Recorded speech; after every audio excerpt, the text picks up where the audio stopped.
사랑하는 가족 여러분, 우리는 지난 주간부터 대림절 기간을 지내고 있습니다.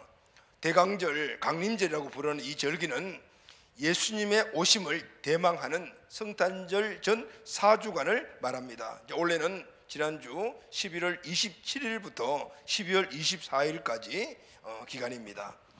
인생의 유일하신 소망 되신 예수님을 묵상하며 그분이 이 땅에 오신 이유를 기억하고 또 주님의 은혜와 사랑을 회복하는 절기가 대림절 기간입니다. 이 기간에는 교회들은 강단에 4개의 초를 장식하고 하나씩 불을 켜기도 합니다. 지난 주간에는 우리가 앞으로 함께 3주 동안 나눌 말씀의 서론격인 예수님이 인생의 소망이다라는 이 말씀을 함께 나누었습니다. 사랑하는 가족 여러분, 예수님이 왜 우리 인생의 소망이실까요? 지난 주간에 우리가 구약시대 때 스바냐 선지를 통해서 선포된 이 메시아에 대한 말씀을 함께 나누면서 메시아이신 예수님이 우리 인생의 소망 되신다는 사실을 먼저 우리가 서론격으로 함께 말씀을 나누었습니다. 스바냐와 에레미야 선지자는 동시대에 활동했던 선지자입니다. 그런데 이 시대는 이스라엘이 우상을 숭배하고 자기중심적으로 세상의 연락을 취해 살면서 영적으로 육적으로는 아주 암울한 시대였습니다.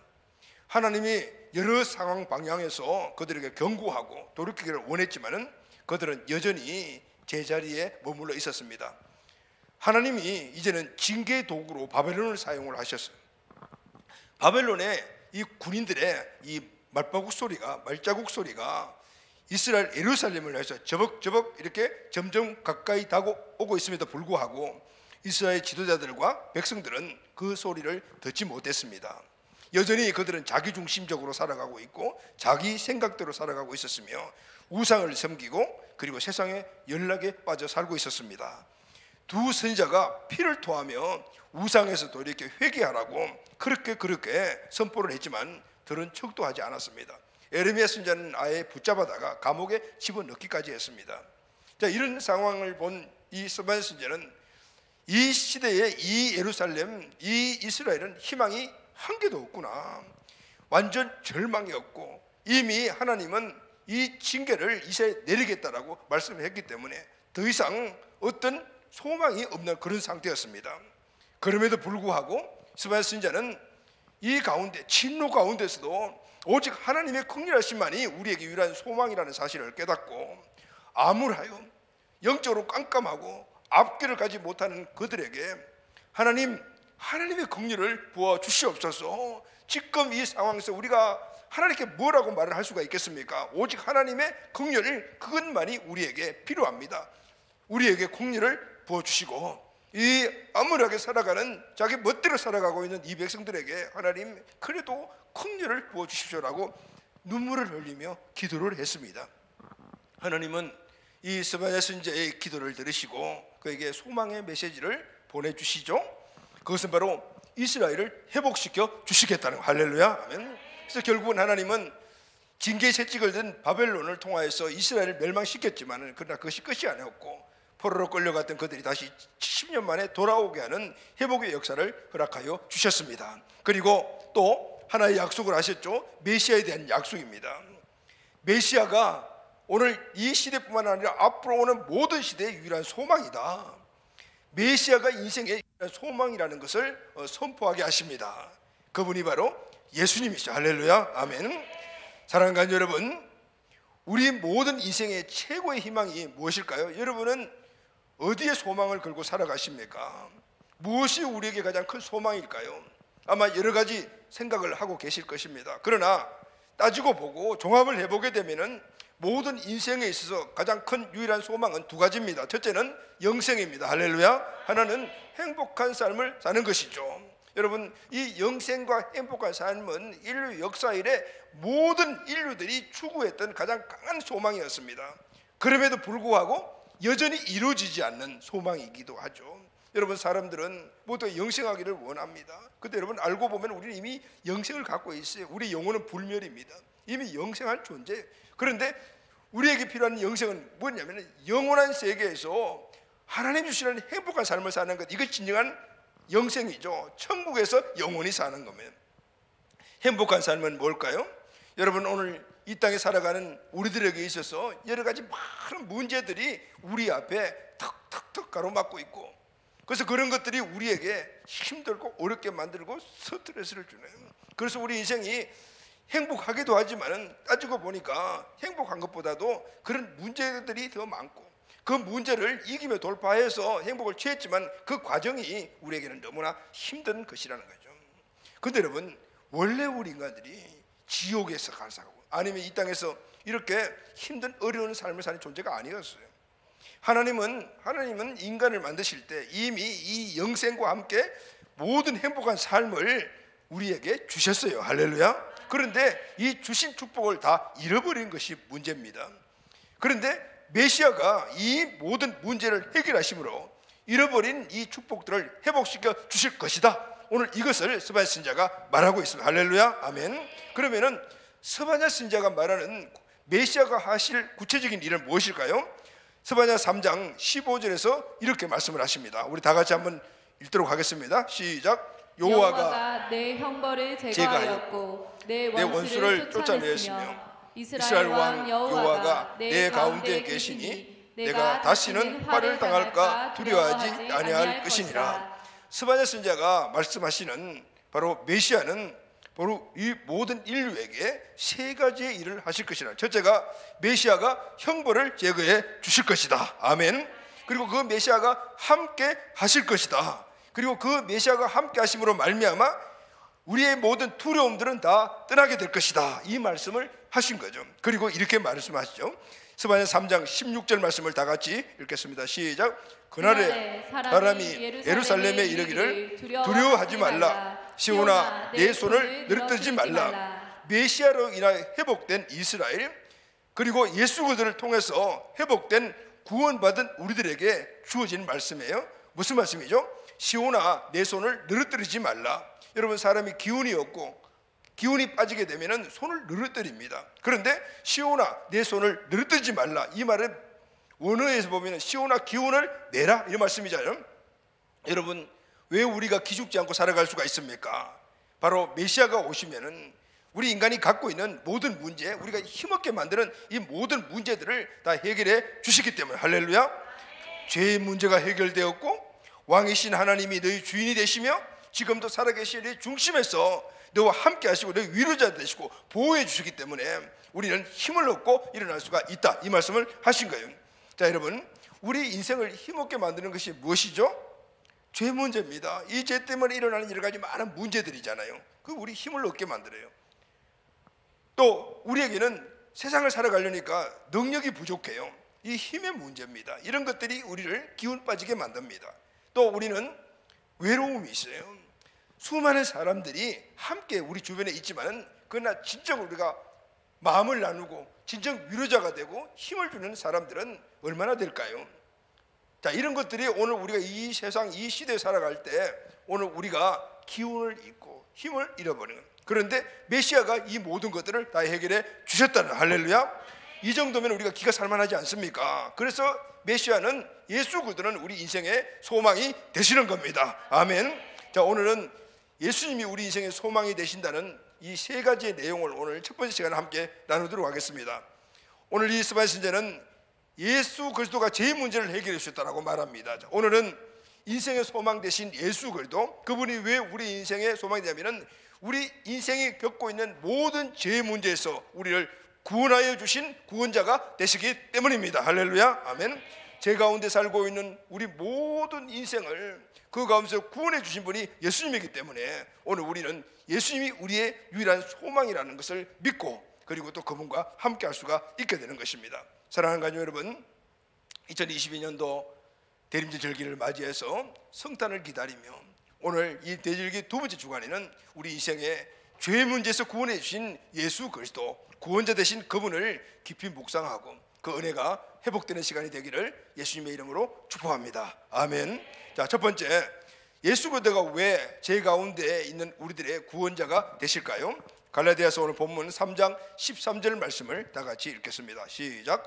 그리스도께서 우리를 위하여 저주를 받은 바 되사 율법의 저주에서 우리를 속량하셨으니 기록된 바 나무에 달린 자마다 저주 아래 있는 자라 하였음이니라. 여러분, 예수 그리스도가, 메시아신 예수 그리스도가 왜 우리의 소망이십니까? 그분이 우리가 받을 저주를 대신 받으셨기 때문입니다. 죄 없으신 하나님의 아들 예수님이 십자가에 죄의 저주를 받으셨어요. 왜 받으셨습니까? 그분은 죄가 없는 분이신데도 불구하고 죄의 저주를 받으신 이유는 바로 저와 여러분들 모든 인간들의 죄를 담당하시고 그것을 짊어지시고 대신해서 십자가에서 저주를 받으신 거예요. 할렐루야, 아멘. 하나님께서 우주 만물을 만드시고 하나님 형상대로 저와 여러분 우리 인간을 만드셨습니다.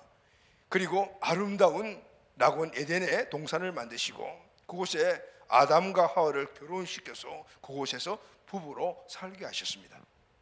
아담과 하와는 하나님과 함께 그 에덴에서 영생하는 영생의 나무의 열매를 먹으면서 죽지 않고 영생하면서 거기다가 행복하게 살았습니다.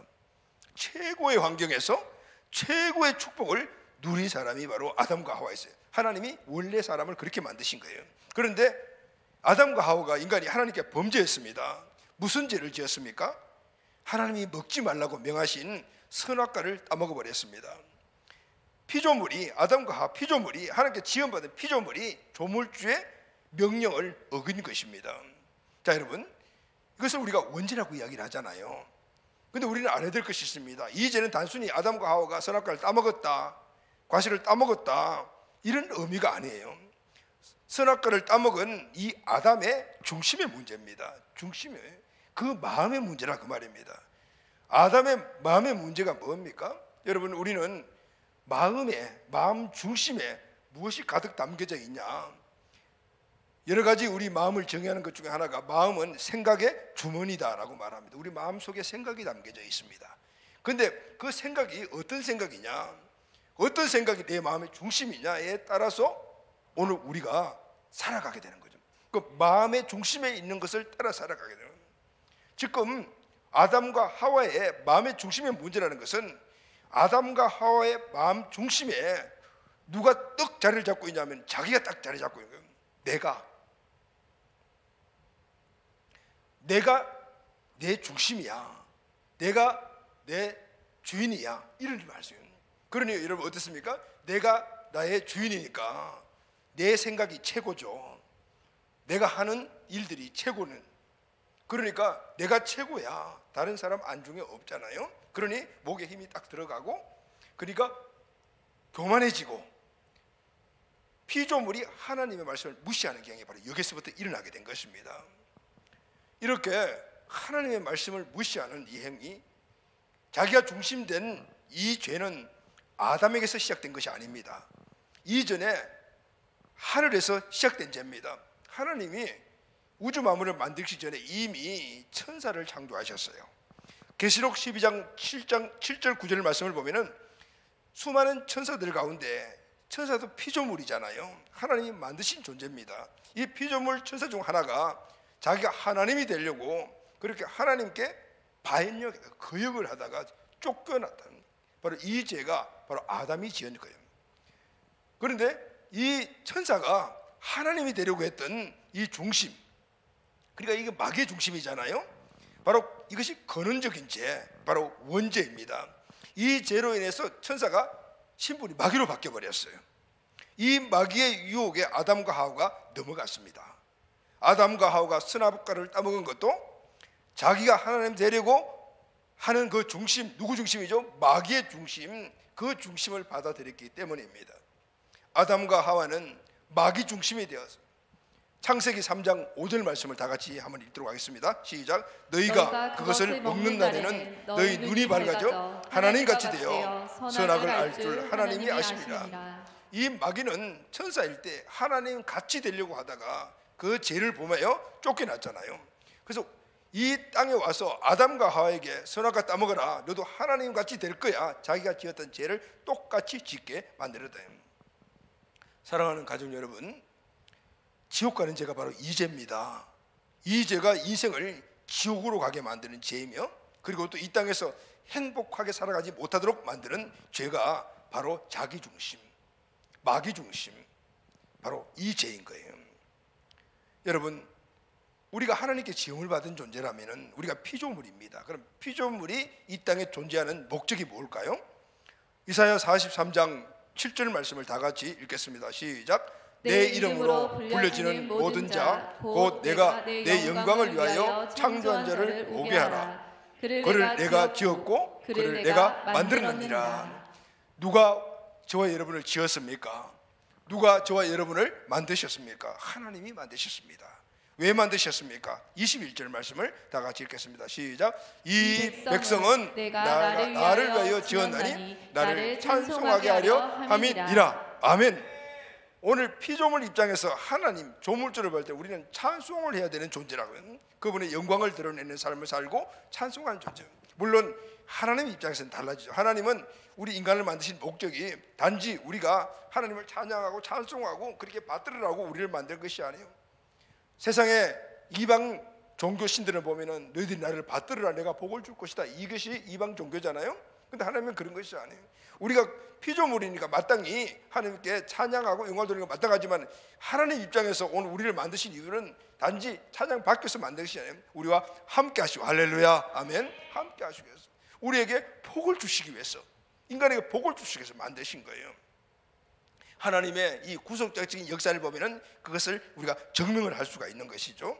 그래서 여러분, 오늘 피조물인 내 신분을 망각하고 마귀의 중심이 되고 내가 주인 되어 하나님을 무시하고 내 마음대로 사는 죄를 누가 범했어요? 마귀가 범하고 마귀의 유혹에 넘어간 아담과 하와가 범했다. 결과가 어떻습니까? 로마서 3장 23절 다 같이 읽겠습니다. 시작. 모든 사람이 죄를 범하였음에 하나님의 영광에 이르지 못하더니 아담과 하와는 인류의 대표로서 거기서 태어난 모든 사람들은 다 동일하게 아담과 하와가 지은 그 원죄의 속성을 그대로 갖고 태어나는 거죠. 그러니까 하나님 주신 영광, 축복을 누리지 못한다면 이게 바로 우리들의 운명입니다. 죄에 종된 인간에게 그것으로 끝난 것이 아니에요. 죽음이 찾아왔습니다. 로마서 6장 23절 말씀 다 같이 읽겠습니다. 시작. 죄의 싹은 사망이요 지옥에서 영원히 고통을 받다가 그렇게 살아가는 겁니다. 그런데 여기서 또 끝나지 않았습니다. 창세기 3장 17절 말씀을 다 같이 읽겠습니다. 시작. 아담에게 이르시되 내가 내 아내의 말을 듣고 내가 내게 먹지 말라 한 나무의 열매를 먹었은즉 땅은 너로 말미암아 저주를 받고 너는 내 평생에 수고하여야 그 소산을 먹으리라. 아담이 죄 때문에 저주를 받았습니다. 그런데 그 전에 먼저 이미 아담과 하와 때문에 땅이 저주를 받았습니다. 땅이 저주를 받으니 농사를 지어야 될 땅이 풀이 나고 엉겅퀴가 나고, 그래서 농사를 짓는 이 아담은 땀을 흘려야만이 먹고 사는 문제를 해결할 수가 있었습니다. 오늘 우리는 농경사회가 아니지만은 우리가 나가서 직장, 사업 등등 모든 일들에서 먹고 살기 위해서 오늘 일을 하지 않습니까? 그런데 쉽습니까? 쉽지 않습니다. 땀을 흘려야. 하나님은 노동을 귀하게 여기지만은 이렇게 고통스러운 노동은 원래 주어진 것이 아니었어요. 죄 이후에 하나님의 죄에 대한 저주로 우리에게 임한 거죠. 고통과 스트레스의 연속으로 그렇게 일을 해야만이 먹고 사는 존재가 되었습니다. 그리고 그것이 끝난 것이 아니죠. 흙으로 만든 존재이기 때문에 흙으로 돌아가는 오늘 육신의 영과의 분리된 죽음이 찾아왔습니다.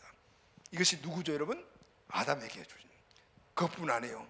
여자 하와에게도 이 죄에 대한 저주가 함께 임했습니다. 창세기 3장 16절 시작.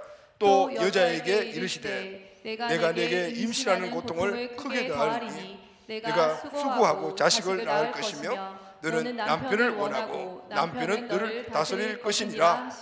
아멘. 여러분, 하와에게 주어진 하나님의 저주가 뭐죠? 죄에 대한 저주는 임신하는 고통을 크게 더할 것이라.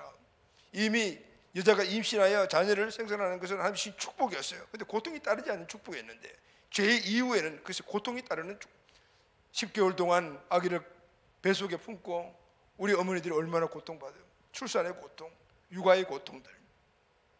이렇게 또 하나는 남편을 원하고 남편이 다스리는 문제. 이 가정의 문제가 삶에 엄청난 어려움과 고통을 가져다 주게 되거든. 부부가 화합하지 못하고 늘 티격태격하고 싸우고 그래서 가정이 깨어지고 이런 일들이 원래 있었던 것이 아니라 죄 이후에 일어나게 되었다는.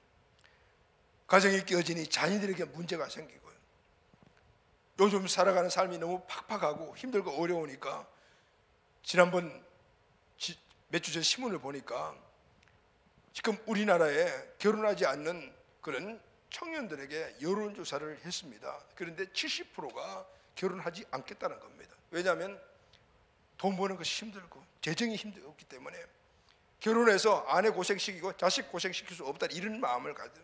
근데 여러분, 이건 하나님이 주신 것이 아니에요.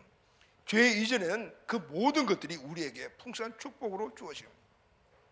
이런 것들이 우리 인생들이 갖고 있는 절대적인 문제들입니다. 우리 인생 자체를 흔들고 있는 이 문제들은 결국은 의심생님의 죄 문제에서부터 시작이 된 겁니다. 누가 해결할 수가 있습니까? 누가 이 문제를 해결할 수가 있습니까? 재물, 돈이 해결해 줄 수 있습니까? 사람들은 그것을 해결할 수 있다고 생각해서 돈 버는데 아주 혈안이 되어 살아가요. 세상의 명예, 높은 지위가 이 인간의 본질적인 문제를 해결해 줄 수 있습니까? 많은 지식을 쌓고 높은 학력을 가졌다고 해서 풍부한 경험을 하고 많은 인적인 관계에 영향을 갖고 있다 해서 이 문제가 해결됩니까? 세상에 수많은 종교들이 있는데 그 종교들이 이 문제를 해결할 수 있습니까? 여러분들 마음속에는 어떤 생각을 갖고 계십니까? 만약에 이런 재물이나 돈이나 세상의 명예나 지위나 학식과 학력과 세상의 종교가 이 문제를 해결해 줬다면 인류 이래 모든 이 문제를 해결하고 수십 많은 시도를 했었던데, 그러면은 이런 것들이 해결해 줬다면 지금은 지상 천국이 이루어져야 되지 않겠습니까? 그럼에도 불구하고 수많은 이런 걸 가지고 노력했음에도 불구하고 지금은 점점 더 암흑이 되어가는 세상을 보는데 더 힘들어요. 인생의 궁극적인 이 문제는 세상에 그 무엇을 가지고도 해결할 수 없다라는 사실을 우리에게 증명합니다. 사랑하는 여러분, 인생의 모든 일어나는 이 궁극적인 이 문제, 근원이 죄죠. 이 궁극적인 죄의 문제를 해결해 주신 분이 예수님이십니다. 할렐루야, 아멘. 그래서 구원자 메시아라고 이야기를 하고 있는 겁니다. 예수님은 죄로 인한 죽음의 문제, 죽음 이후의 문제, 인간이 이 땅에 살면서 겪는 모든 문제를 다 해결해 주셨습니다. 할렐루야. 어떻게 해결해 주셨습니까? 갈라디아 3장 13절 말씀을 다 같이 한번 읽겠습니다. 시작. 그리스도께서 우리를 위하여 저주를 받은 바 되사 율법의 저주에서 우리를 속량하셨으니 기록된 바 나무에 달린 자마다 저주 아래 있는 자라 하였음이니라. 죄로 인하여 일어나는 이 모든 문제는 그 문제 하나하나를 해결하려고 해서는 해결이 안 돼요. 그러면 그 뿌리를 해결해야 돼요. 그 뿌리가 뭐지? 죄거든요. 이 죄 문제를 예수님이 해결해 주셨다라는 거. 할렐루야. 여러분, 율법은 죄를 지으면 대가를 받아야 한다라고 말합니다. 이것은 하나님의 공의입니다. 그것은 죄를 지으면 나무에 달려 죽는 죽음입니다. 이 죄의 저주를 예수님이 십자가에서 대신하여, 우리를 대신하여 받으신 거예요. 우리 죄를 대신하여, 모든 인류의 죄를 대신해서 십자가에서 대신 받으시단 말이에요. 죄인이 받아야 할 저와 여러분들의 죄, 이 죄를 예수님이 직접 받으시다. 율법이 말하는 바로 나무에 달려 죽어야 하는 그 저주를 예수님이 직접 받으셨다고 말이에요. 에베소서 1장 7절 말씀을 다 같이 읽겠습니다. 시작. 우리는 그리스도 안에서 그 은혜의 풍성함을 따라 그의 피로 말미암아 속량 곧 제사함을 받으니라. 자, 여기 보면 속량이라는 말이 나오잖아요. 이 속량이라는 말은 값을 지불했다라는 말입니다. 속량이라는 말은 값을 지불하고 내가 가졌다 이 말은. 이 용어는 원어가 당시에 노예시장 때 사용된 말입니다. 돈을 주고 노예를 샀습니다. 돈과 노예를 바꾼 거잖아요. 이때 노예를 속량했다라고 말합니다. 성경에 이 단어를 사용된 것이 같은 의미죠. 하나님께서 죄의 노예가 된 인간, 저와 여러분을 예수님을 십자가에서 피 흘리게 하심으로 하나님이 그 피값을 대가로 지불하고 죄의 노예된 우리를 사셨다, 구원하셨다 이 말이에요. 할렐루야, 아멘. 모든 인간들이 죄와 저주에서 구원을 받을 수 있는 길을 예수님이 십자가에서 열어놓으셨다 그 말이에요. 그렇다면 여러분, 우리는 예수님이 십자가에서 속량하신 이 죄의 저주에서 그럼 어떻게 구원을 받을 수가 있습니까? 그것은 예수 그리스도를 믿음으로 말미암아 구원을 받을 수가 있습니다. 할렐루야. 예수 그리스도가 내 죄를 짊어지시고 십자가에서 내가 죽어야 되는데 대신 죽어주심으로 내가 받을 저주를 거기서 예수님이 끝내 주셨다라는 거. 할렐루야. 아멘. 여러분, 이것이 사실임을 우리가 믿으면은 죄의 저주에서 구원을 받게 됩니다. 아멘. 자, 로마서 10장 10절 말씀을 다 같이 읽겠습니다. 시작. 사람이 마음으로 믿어 의에 이르고 입으로 시인하여 구원에 이르느니라. 자, 여러분, 오늘 우리가 어떻게 해야만이 이 죄 문제에서 구원을 받을 수가 있을까요? 말씀을 보면은 사람이 마음으로 믿어라고 말하고 있습니다. 그럼 여러분, 마음으로 무엇을 믿습니까? 마음으로 예수님은 십자가에서 내 죄를 대신해서 죽어주신 분이라는 사실을 믿는 겁니다. 할렐루야. 그리고 그 분이 3일 만에 부활하셔서 모든 사람들에게 주인이 되심을 믿는 겁니다. 그리고 그 주인 대신 예수님을 마음속에 내 주인으로 영접하여 모시는 겁니다. 할렐루야. 이때 우리에게 뭐가 있나죠? 주인 체인지가 일어나는. 이전에는 내 중심, 마귀 중심, 세상 중심, 이런 것들 중심이었다가 예수님이 내 마음속에 주인으로 내가 믿고 모셔드림으로 말미암아 예수님이 주인 되는 역사가 일어나게 돼요. 이걸 바로 구원 받았다라는 거. 할렐루야. 아멘. 근데 여러분, 이 말씀을 보면은 마음으로 믿어 의에 이르고 죄인 된 우리들이 예수님이 나의 구원자시며 예수님이 나의 주인이라는 사실을 십자가 부활로 믿으면은, 우리가 믿게 되면은 하나님이 그것을 보시고 우리는 죄인이지만 너는 어렵다라고 칭해 주시는 거예요. 할렐루야. 너는 의인이야 라고 칭해 주시는 거예요. 천국에 갈 수 있는 사람은 의인만이 가잖아요. 하나님의 축복을 받을 수 있는 사람들은 의인만이 받습니다. 그런데 우리는 여전히 죄인인데 어떻게 천국 가고 축복을 받습니까? 하나님이 하신 조건이 딱 하나요. 예수 그리스도를 구원자로 믿고 예수 그리스도의 부활을 통해서 주인을 믿고 영접하게 되면 내가 너를 의롭다라고 칭해 줄 거라는. 할렐루야. 아멘. 그래서 여러분, 우리는 예수님이 구원자의 주인이심을 믿고 그분을 마음속에 영접했잖아요. 그런데 마지막으로 우리가 구원의 확정이 뭐냐면은 입으로 시인하여 구원에 이르느니라. 아멘. 우리가 아무리 마음으로 예수님은 구원자요 주인이라고 믿다 하더라도 하나님이 의인을 칭했지만 구원에 이르는 건 아니라면, 구원은 내 마음속에 있는 그 믿음을 입으로 하나님께 시인하는 거예요. 예수 그리스도가 내 구원자십니다. 그분이 내 죄를 대신해서 죽으심을 내가 믿습니다. 그분이 3일 만에 살아나셔서 하나님의 아들이심을 내가 믿습니다. 그분을 내 마음속에 주인으로 믿고 모십니다. 입으로 시인할 때 하나님이 우리를 구원받는 자로, 새로운 피조물로, 하나님의 자녀로, 하나님 백성으로 오늘 영생을 주시고 이 땅에 행복한 삶을 살도록 만들어 주시는 거예요. 할렐루야. 아멘. 근데 여러분, 문제가 하나 있어요.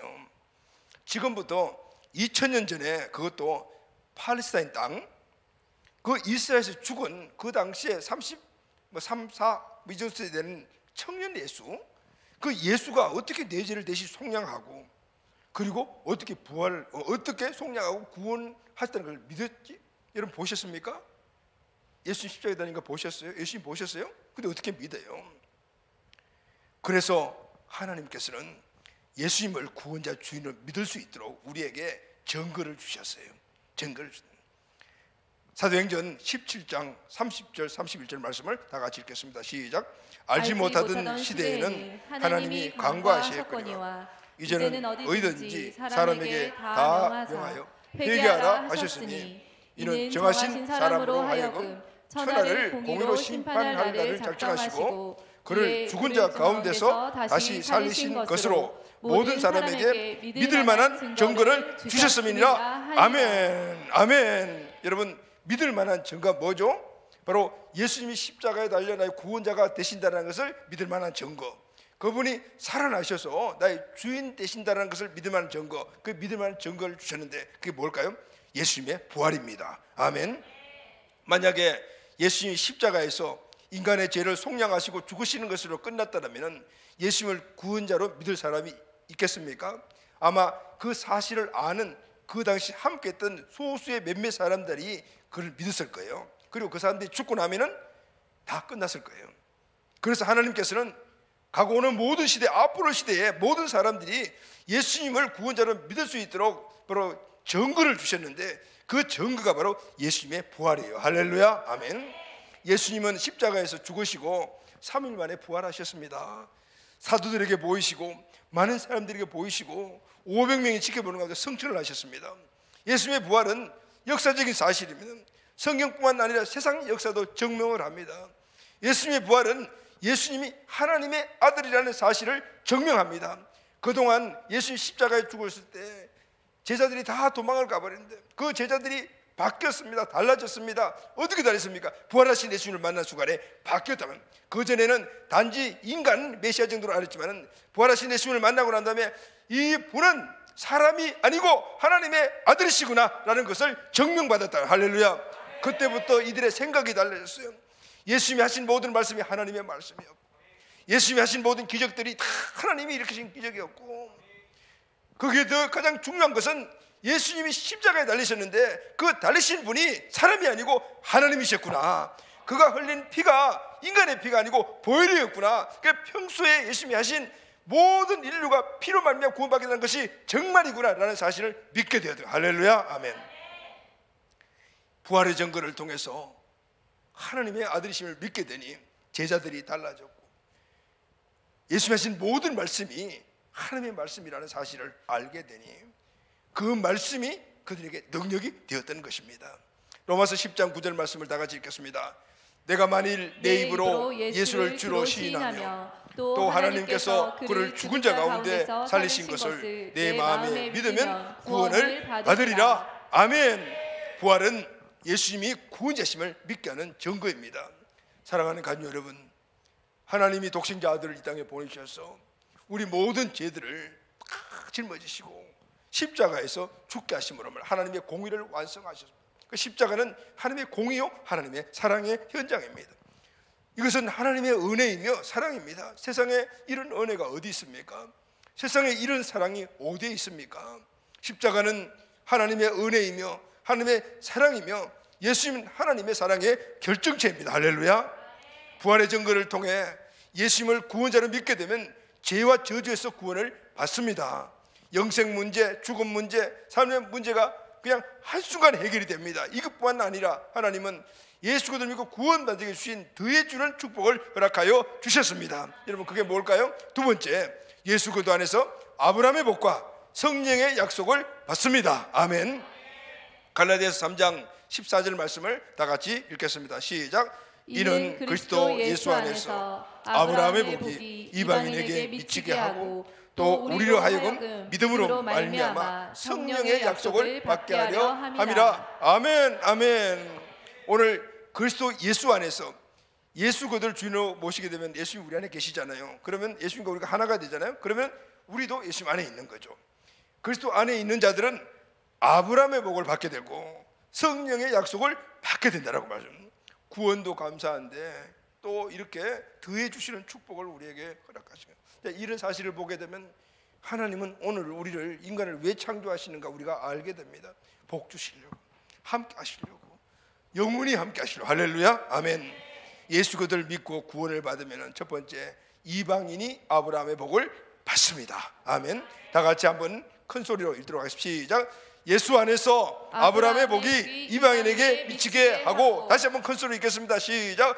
예수 안에서 아브라함의 복이 이방인에게 미치게 하고. 아멘. 여러분, 아브라함이 누굽니까? 아브라함은 유대인들의 조상입니다.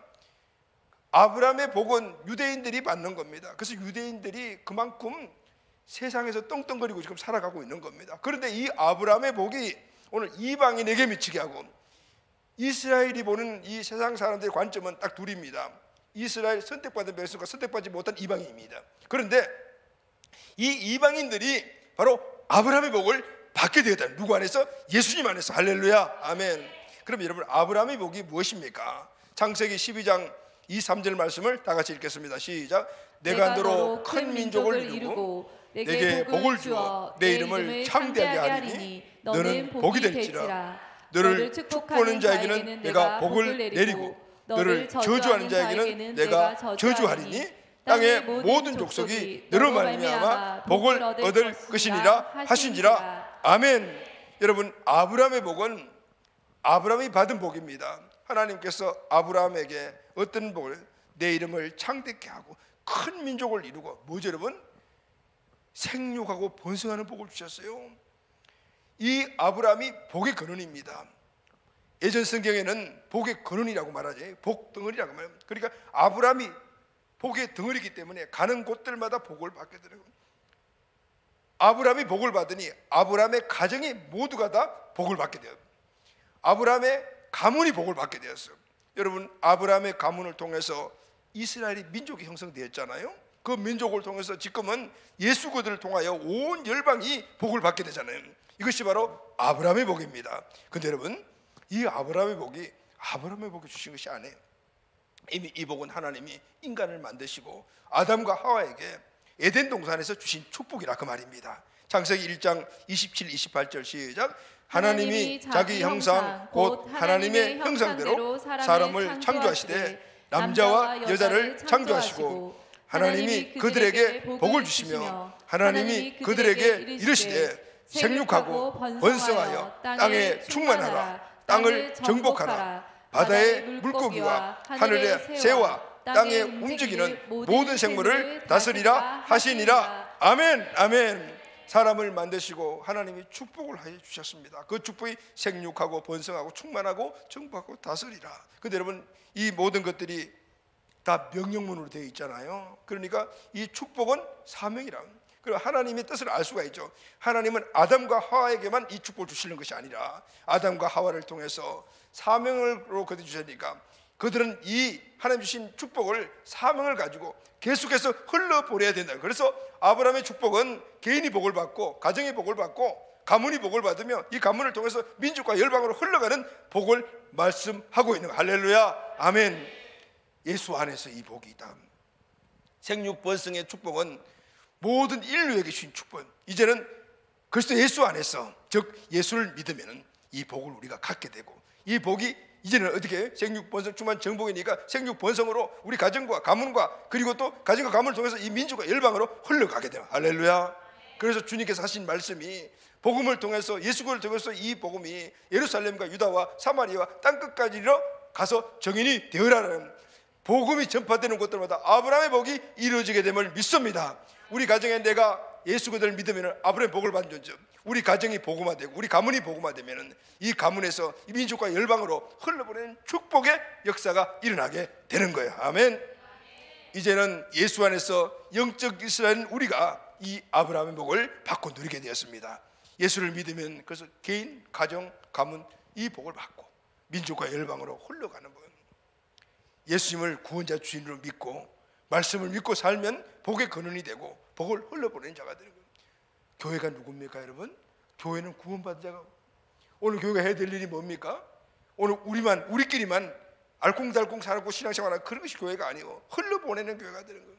우리 공동체 가족들이 다 복을 받고 이제는 그 복받은 것들을 어디로? 민족과 열방으로 흘러보내야 되는 거예요.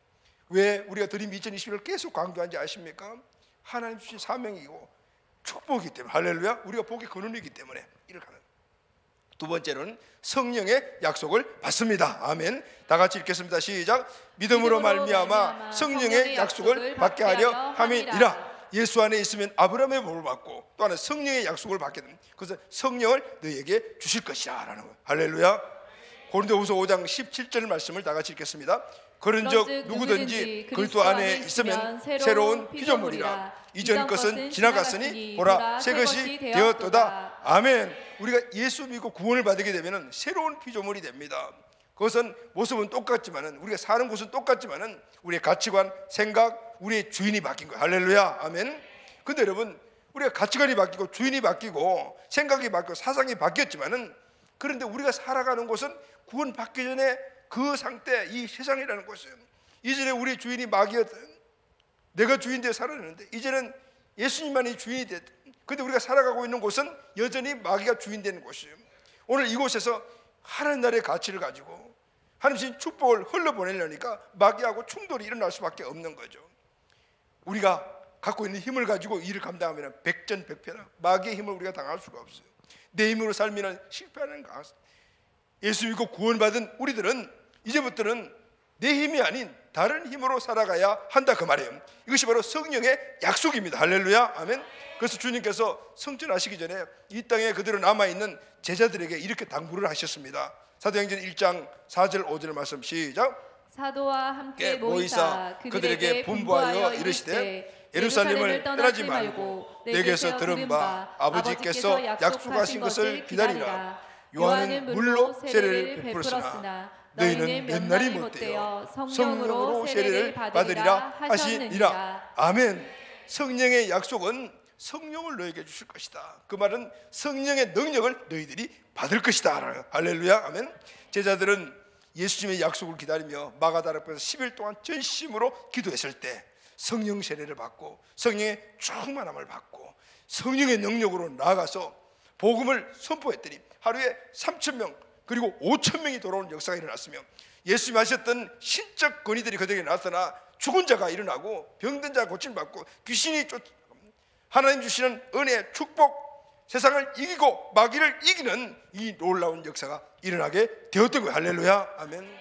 그들은 외적으로 봤을 때는 갈릴리 지방에 그냥 고기 잡고 먹고 사는 일개 어부에 불과했지만 그들이 성령을 받으니 중심이 예수 그리스도가 되니까 세상에 그 어떤 사람도 감당하지 못하는 능력 있는 자들이 되었다. 그래요.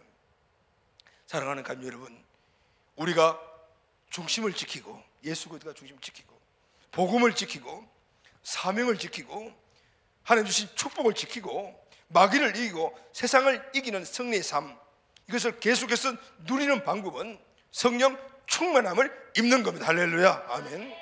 그래서 하나님께서 성령님을 보내주신 겁니다. 구원받은 우리는 이 땅에서 하나님이 주시는 행복한 삶을 살려면은, 구원의 확신을 가지고 살려면은 늘 성령 충만한 길, 성령 충만한 삶에는 말씀과 기도에 전무하는 거며. 할렐루야. 아멘. 말씀을 오늘 마무리하도록 하겠습니다. 사랑하는 가족 여러분, 소망이 무엇입니까? 소망은 우리 인생을 이끌어가는 힘입니다. 소망이 없으면 우리 인생은 그 자리에 머물죠. 시간은 갈지 모르지만 우리의 진보가 없는 거죠. 소망이 있을 때 그 소망을 보고 우리가 달려가야 되니까 이것이 방향이고 목적입니다. 오늘 험난한 이 시대를 사는 저와 여러분은 어디에 소망을 두고 살아가고 계십니까? 우리 인생의 해답서인 성경은 예수님만이 우리 인생의 유일한 소망이라고 말씀하십니다. 할렐루야. 예수님만이 우리 인생을 완전하게 하실 수 있는 분이십니다. 예수님만이 인생의 모든 문제를 완벽하게 해결해 줄 수 있는 분이십니다. 왜냐하면 예수님이 그 모든 문제의 뿌리인 죄의 문제를 해결해 주셨기 때문입니다. 아멘. 구원자 예수를 믿으면 죄와 저주에서 구원을 받습니다. 그리고 아브라함의 복을 받게 됩니다. 그리고 세상에서 그것을 계속해서 누리고 살아갈 수 있도록 성령의 약속을 받게 되는 거예요. 사랑하는 여러분, 올 2022년도 이 대림절 절기에는 이 복음이 우리에게 회복되기를 바랍니다. 이것이 완전히 회복되고 우리 인생의 목표가 되면 내년은 우리에게 이전에 어떤 시대, 어떤 해에 우리가 가지 못할 큰 소망이 우리에게 이루어지게 될 줄로 믿습니다. 내 힘이 아닌 하나님의 능력으로, 내 힘이 아닌 성령의 능력으로 이 일을 감당하는 우리 온 가족들이 다 되시기를 예수님의 이름으로 축원합니다. 아멘.